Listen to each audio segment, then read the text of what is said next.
What's going on, guys? Welcome back to Full Court Talk to episode 77. It's crazy. Luca, Luca numbers. Hey, he's got 30 and 12 already tonight, so he's going off. We have a lot to get to. I don't know if you've seen on Twitter, people are now accusing the Warriors of being a super team again. So we'll get into what we think about that. And then we're talking about the Nets. They got swept tonight. We're gonna talk about should Competition, uh man. should they extend Kyrie? If so, for how long? And would you ever give him a multi-year offer? And then finally, we'll round it out with the Grizzlies. A lot of people thought they were going to kind of either sweep or gentleman sweep the Timberwolves, and they're locked in a series here, 2-2. So we'll get to that. But first, let me ask you: are the Warriors a super team? Hey, man. It's funny how that works, right? Before, like I said, I'm speaking hoop, not being biased or anything. Before, um, last season, last couple seasons, they didn't have the right players, and a lot of injuries were occurring, and they were just a regular team again, right? Now, all of a sudden, they get everybody back at one or two pieces, draft well, and then it's a super team again. It's quite funny. I think I commend the Warriors for developing the talent that they have and scouting the way that they have. I think it's funny. Like if I'm a Warriors fan, I'd laugh at that because the energy is never reciprocated. You know, I mean, if you look at other teams in the playoffs, you can argue that maybe two or three other teams have a super team. Just throw some out there. If this is the basis for a super team, I'll throw in the Celtics. I'll throw in the Heat, right? Even Milwaukee when Chris Middleton helped. But yeah, I think it's just funny. Jordan Poole's going crazy. You got Steph coming off the bench. I guess you could say it's a super team, right? But outside looking in, if you're looking at the Warriors, is just they play good basketball, um, except in late game situations, right, Spence? Yeah. But yeah, I think it would be funny to call them a super team now because they kept the same three. It's just they know how to play together. And I mean, yeah, if you are looking at a super team as three people, the same way that Wade, Bosh, and LeBron were, technically, I guess you can call them a super team. But I think if you had to define a super team for me, it would be like the '04 Lakers, which unfortunately they didn't go all the way, but they had the big names. Or you can even argue that the Lakers this season, bro. You want to say that's a super team, right? But it's funny how it's quick to switch. So yeah. Yeah, I think to me, like a super team is when you sign people in free agency or you're trading for people, right? If you're Yep. drafting a team, I don't see how you're a super team because you've developed and grown your players. Steph, Clay, Draymond, Jordan Poole, they were all drafted. So to me, like that's not a super team.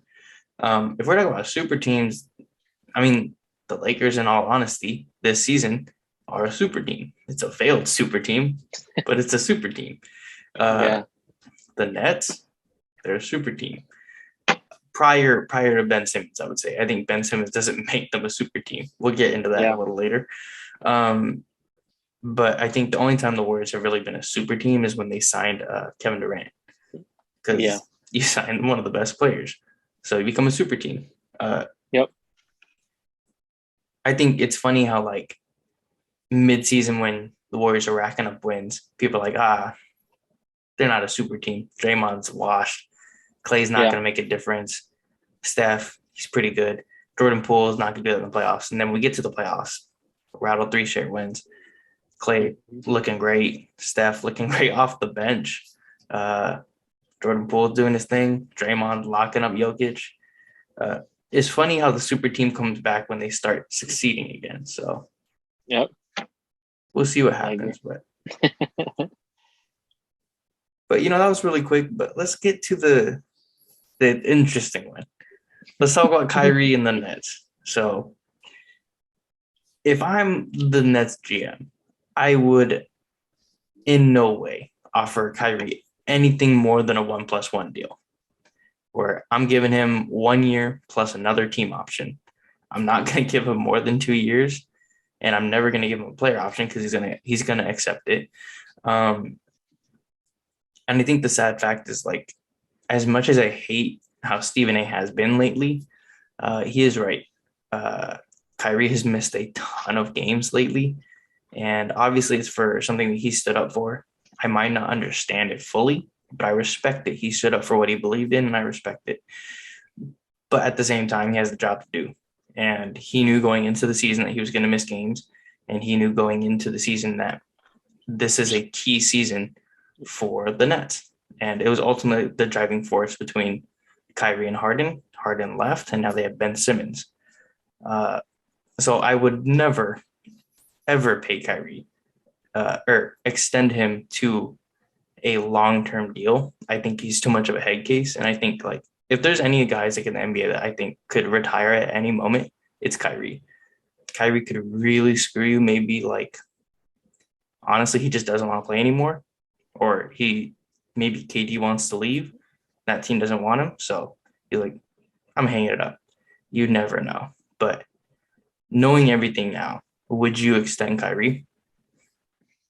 Man, I love Kyrie, one of my favorite players of all time, but just as a person and his demeanor, I wouldn't do it. You said at best, I'm gonna have to agree with you. A 1 year plus a team option. Just because, like you said, Stephen A. I like what he said about him. I don't like what he said about him, but I like what he said. The fact that this guy doesn't show up to work. And yes, he did do something. He did stand for something that he believed in, and I'm not gonna disrespect him for that because everybody has a different stance on things. But the selflessness that he's showed this past season, um, you that's the thing with Kyrie. You never know what you're gonna get. It's kind of like what Dennis Rodman used to be, right? Are you gonna get somebody that used to be engaged, or are you gonna get somebody that flies out to Vegas during the season, right? I know two different types of players, two different types of antics, but that's just that's what it is with Kyrie. Like he can literally say, "I'm not playing," and not give you a reason, and he's just not gonna play, right? And it's really unfortunate because he's one of the most skilled players of all time, right? And it's a damn shame that this is what he's come to. Because if you looked at him in Cleveland, like health was the only thing that was stopping him from going absolutely crazy. And when he did get it, like it resulted in a shit, right? But ever since he left Cleveland, bro, it's been a mess. Boston didn't pan out. Brooklyn, as of right now, didn't pan out. It's a shame because he has so much talent, but I'm not gonna say for these guys to just hoop, but it's just he's not locked in, and I can't trust somebody like that. And a lot of people are making fun of the Lakers for having an abysmal season and everything that's going on, but the Brooklyn Nets front office and their roster construction is not so far behind. Um, I know they made it to the playoffs. They got swept, but with how everything went down with Kyrie, can we get a full season of Kyrie? Will we get a full season of Kyrie? Um, what if things change with the world? What are we going to see with him? Right. So he's very hard to trust, and it's a shame that we have to question his loyalty because he wanted to go to Brooklyn, right? He wanted to join forces with KD, but it just hasn't panned out. And I think one thing particular that I think about with this is remember when he had that quote, I can finally look down the bench and say that guy can score, right? Oh man. Oh man. uh that and that clip of KD in the Olympics, bro. Oh man. Yeah, that's tough. But unfortunately I'm not trusting it. I'm not trusting it more than that deal that me and you both said. 1 year with a team option on the second. Yeah, unfortunately. I mean, the Nets just look like they're in a lot of trouble, let's be honest. Speaking of trouble, Ben Simmons, who was slated to make his Nets and season debut tonight. Um, Ended up having back pain, last minute back pain. You know how it happens, right? Um, and then all of a sudden, he didn't show up to the game. Back pain was the reason he didn't show up to the game, of course.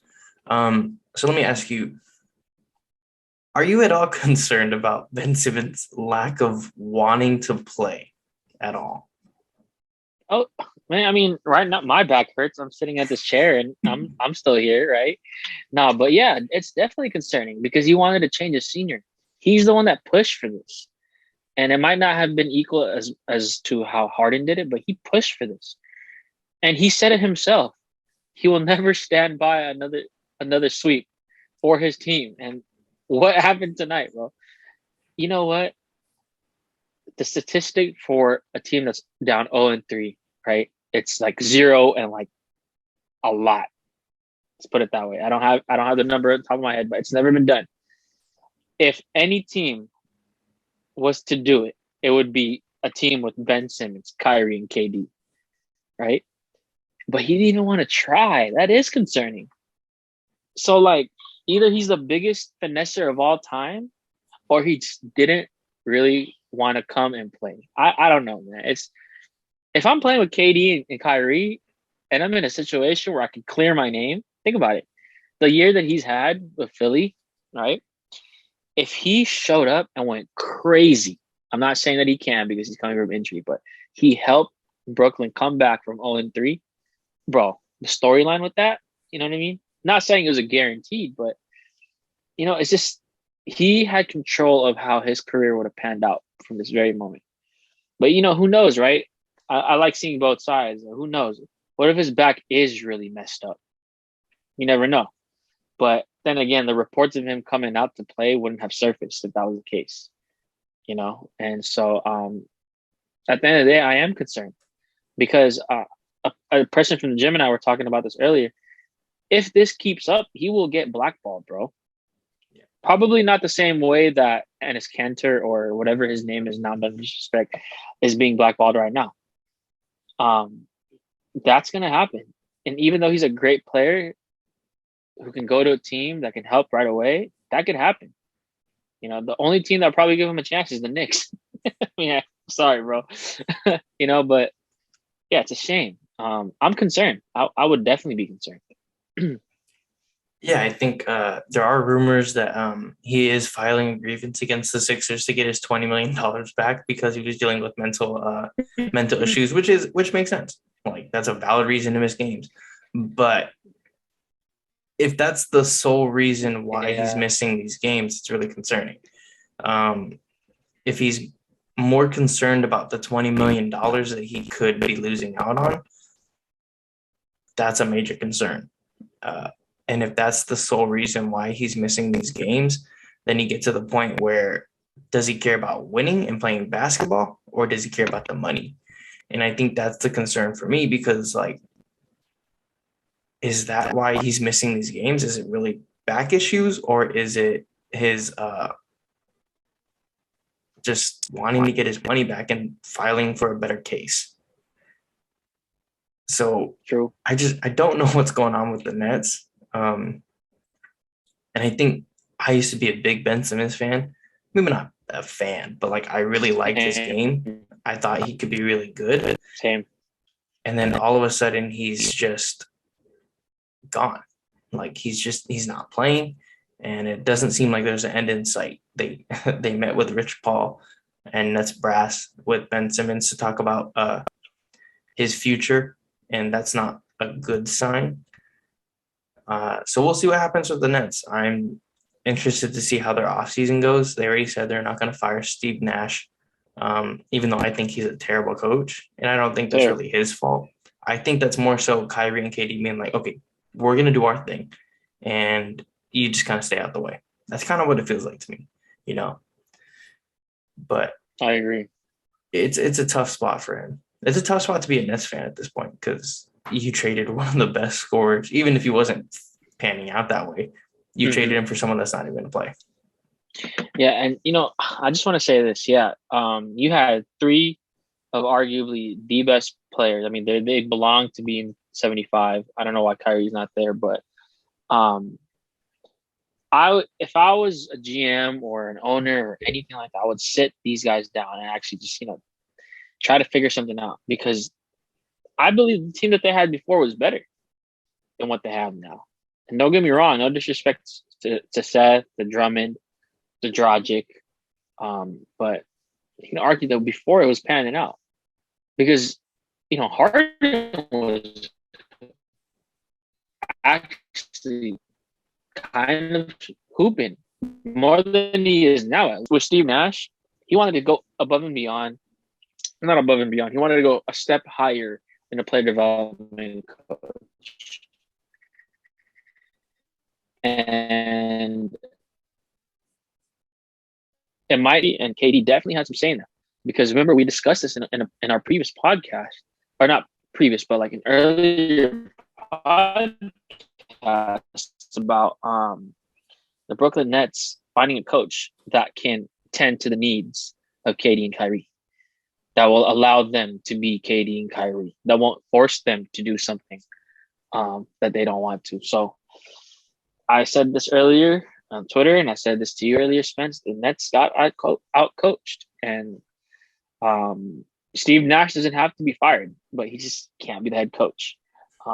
It's a shame, because he's a great player, but it's funny seeing all these memes about what people think that he says. Like, for example, what's the game plan? Just cook. You know what I mean? Like, just cook. One of you, please. Right? And he obviously he's gonna make the playoffs because he has two of the best players. But they haven't gotten over the hump, man. And it's bad this season. First round exit, sweep, two skilled players of all time. I don't know, man. So yeah. Yeah, and I think especially with how their bench played, it was pretty bad. Patty Mills was really bad the second half of the season. I think I saw that he scored. He was averaging like 7 or 8 points a game, 30% from the field. He just was a non-factor the whole season after, or in the new year at least. Yeah, Kyrie came back and it kind of soaked up all his shots, and you can't win with ISO ball. We've talked about that so many times. Houston, obviously, I've watched a lot of Houston over the years. You cannot win with ISO ball. It's too volatile, and it's way too predictable. Unfortunately, KD and Kyrie might be the most skilled players of all time, but it's just so predictable. They're going to take the shot, and you can contest it. That's part of the reason what made Golden State so dangerous those years. You never knew who was going to take the shot, and you never knew who was going to be cooking that night. Yeah. As a Warriors fan, it's great to see KD kind of struggle without the Warriors, and the Warriors kind of like finding their groove. Let me ask you this: should KD have left Golden State, and should Kyrie have left LeBron? I mean, it's a no-brainer. No. Yeah. Right? If they wanted to have continued success, they should have stayed. And why? For the Warriors and KD, it's easy, bro. He is, unfortunately now, even though KD is one of the best scorers of all time, if not the best scorer, he is getting exposed. What the Celtics did to him put that man in prison, bro. You know what I mean? Like, they put him in prison, and it was bad. Like, it wasn't even like suffocating defense. It was just being physical with the guy, right? And what did he have when he was at Golden State? Steph getting triple team, him literally just shooting warm-up jumpers, right? If not Steph, Clay, right? And then with Kyrie, first of all, the whole reason why these two left is they wanted to have a team of their own to prove themselves, right? And that didn't work. I saw a report. I don't know how I feel about this, but I don't know how accurate it is. Swapping Kyrie and Westbrook. I don't know, man.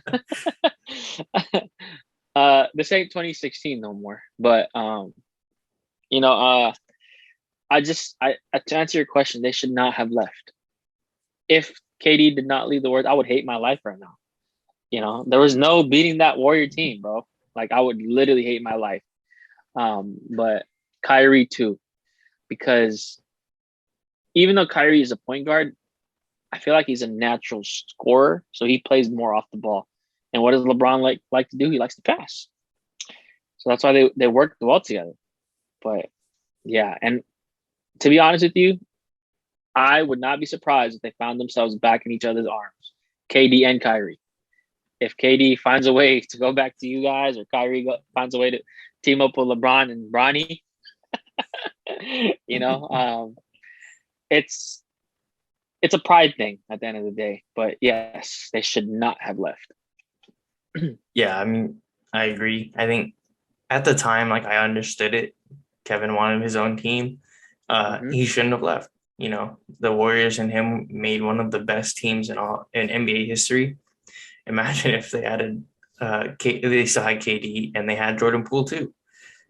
You could have had one of the nastiest six man onto one of the nastiest teams. So it definitely sucks for KD. Yeah. And Kyrie, like you said, like he and LeBron were a match made in heaven, but Kyrie wanted more. And I understand that because, as a young player, you don't want to just play the second option. You don't want to play Robin. Yep. So I understand it. But then after the Celtics, you kind of felt like he wanted to go back, but his pride was telling him not to. And it sucks for him because now he's looking at a time where he's not really wanted. Because I think he's seen as a player that has kind of a negative asset like Russell Westbrook. And obviously that's a different situation, but Kyrie just has this cloud over him saying, like, do I really want to take him and take all of the mysteries that come with him? I wouldn't. I think there's just so many things that are going on with him that I don't even know if he'd be able to play in LA, you know? I don't know how that Especially whole in thing LA. works. Yeah. Yeah, I mean, in terms of his mind, probably not. But in terms of Mm. him being unvaccinated, would he be able to Yeah. play? Probably not. Yeah. Yeah. So you never know. But before we get on to the last topic, uh, I'm keeping up the Jazz and Dallas game. Dallas won 102-77. Donovan Golly. Mitchell was in with 20 while they were down 28 points. He went down with a leg injury. And you're down 28 points. Yep. Why is he on the floor? Yeah. Yeah. I don't understand. So that series looks cooked. It If does. that's bad, I really hope it's not bad because Donovan Mitchell is a great player, but that's not great. It's But not. And I do want to say this though. What Utah, that is the start of an interesting offseason. Um, you already know about the rumors of Donovan Mitchell not liking it out there. So what just happened right now, what transpired of him being in there down 28 and injuring his leg, that's going to play a huge role in what's going to happen in the series, obviously. Quinn Snyder's status, as well as the whole team status. So it's a shame. Hopefully it's not too serious. yeah, I really hope not. I mean, it's really hard to see him staying at this point. We've heard the Knicks rumors. The Knicks management was at the Utah game. Utah wasn't happy about that. But we'll see. I hope he's okay because I don't want Donovan Mitchell to get hurt, especially if it's a really bad leg injury. But we'll turn our attention to the other Western Conference series between the Memphis Grizzlies and the Minnesota Timberwolves. Like I kind of alluded to in the beginning, Memphis was kind of picked as the favorite, as they should have been because they're the second seed. The reigning most improved player, John Morant, on the Grizzlies. So, should we be concerned about the Grizzlies as they're struggling to beat the Timberwolves? Yes and no. It'd be disrespectful to the Timberwolves not to consider that. The Timberwolves started peaking at the right time, I guess. Um, but with a caliber of a team that the Grizzlies have, they should be sweeping. Um, and that just this team is an example of how regular season success does not always translate to postseason. Yes, they're still in the running to win. I mean, the series is tied, but this is a team that played well, great when John Morant was out, and now they're down. Not they're tied 2-2 with a team that they're favored to beat. With Cat playing the way that he is, it's concerning. And as we discussed, Edwards is the next man up. But the Grizzlies just have so many weapons, and it is concerning because maybe the matchup is bad for them, right? On one end, you got Jaren Jackson, who's a stretch five, going against another stretch five in Cat, and then you have Ja and Edwards squaring off in the front court. So I don't know. It might be a bad matchup for them, but it is concerning how they are in the series the way that they are, tied 2-2. Yeah, and I actually looked up the term in terms of how efficient the Grizzlies are in the half court. They're Mm-hmm. in the bottom half. They're bottom 10 in Mm-hmm. half court efficiency. And as we know, the games slow down in the playoffs. You're not fast breaking as much. Fast breaks are kind of considered like, I guess you want to say gold. Mm-hmm. The best teams are the ones that can control the tempo and slow down the games. Facts. And I think that's where you see the Grizzlies kind of excel in the regular season because they're able to get out and Mm-hmm. run every night, no matter what. But half court offense is one of the most difficult things to kind of control, especially in the playoffs. Um, and even though Ja is one of the most exciting players, he's super fast, super athletic. I just don't see how they can sustain that kind of play in the playoffs. And even if they were to beat the Minnesota Timberwolves going forward, can they beat the Golden State Warriors or the Denver Nuggets? Obviously, the Warriors are up 3-1, and knock on wood, will probably win that series. Can Ja guard Steph or Jordan Poole? He's getting beat by Patrick Beverly. I saw a video where out of 14 times, Pat Bev got in the paint with 2 feet 13 times. Wow. On Ja. Like Patrick Beverly, one of the league's, I don't want to say worst players, but offensively, yeah. he is nothing special. Yep. And you're talking about Ja having to guard Steph, Clay, or Steph, Clay, or Poole, or even Draymond, or Otto Porter, or I don't want but Pat Bev, come on, that's bad. That's really bad. And even though you have guys like Steven Adams, Jaren Jackson, Desmond Bane, Dylan Brooks, all good defenders, you can hide him, but against a team like Golden State, that's going to be impossible with 5 guys that can kind of play each position. And so can the Grizzlies sustain this kind of play? And can the Grizzlies afford to keep him on the floor? That's going to be the big question because Tyus Jones is good on both ends. He's a really, we've talked about Tyus Jones, really comfortable player. You really have some kind of comfort level with him out there. He's not going to turn over the ball. He's going to shoot the ball well. He's going to control the offense, control the tempo. Ja is going to go 120 miles an hour. He's going to get you the highlight plays. He can get you the dunks. He's going to get you big shots. But is he going to control the tempo, control the game? At this point, I don't think he's ready. I think the playoffs are a different animal. And until he slows down, I don't think he's going to have much success. And honestly, he's kind of reminding me of Russell Westbrook. Yeah. He's way too fast. He needs to slow down, and he needs to let the game come to him because the stats speak for themselves. He's a great player. I don't want to take that away from him, but he needs to slow down. You can't go 120 miles an hour every night and expect to win games. So yeah, no, definitely, I'm worried. I agree. I'm worried. Man, you're right about him slowing down because I think right now he's thinking to himself, I'm here. I got to make something happen. If not, I'm going to be me, myself, along with the team will be in trouble. But yeah, if he just takes a step down, and I think that's just obviously he's not a rookie, but a rookie when it comes to the postseason. So yeah, it is going to be an issue because if he wants to play fast pace like that, guess what? There's another team that can play fast pace in the West too, right? And so if they do end up, advancing past the Timberwolves, that's a discussion that has to be made with him by the coaching staff, because Tyus Jones can't be the one leading this Memphis team. I would love it, a Duke guy, but it's Josh's team, and he needs to learn how to play with pace. Because, like you said, Spence, the fast break during the playoffs is a rare find.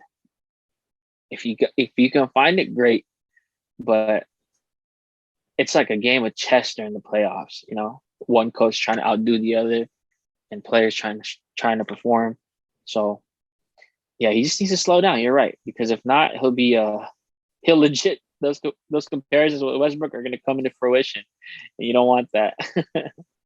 Yeah, and like you see the Derrick Rose comparisons a lot, and I think Yeah, game style, I can see it because they're both dynamic finishers, decent shooters.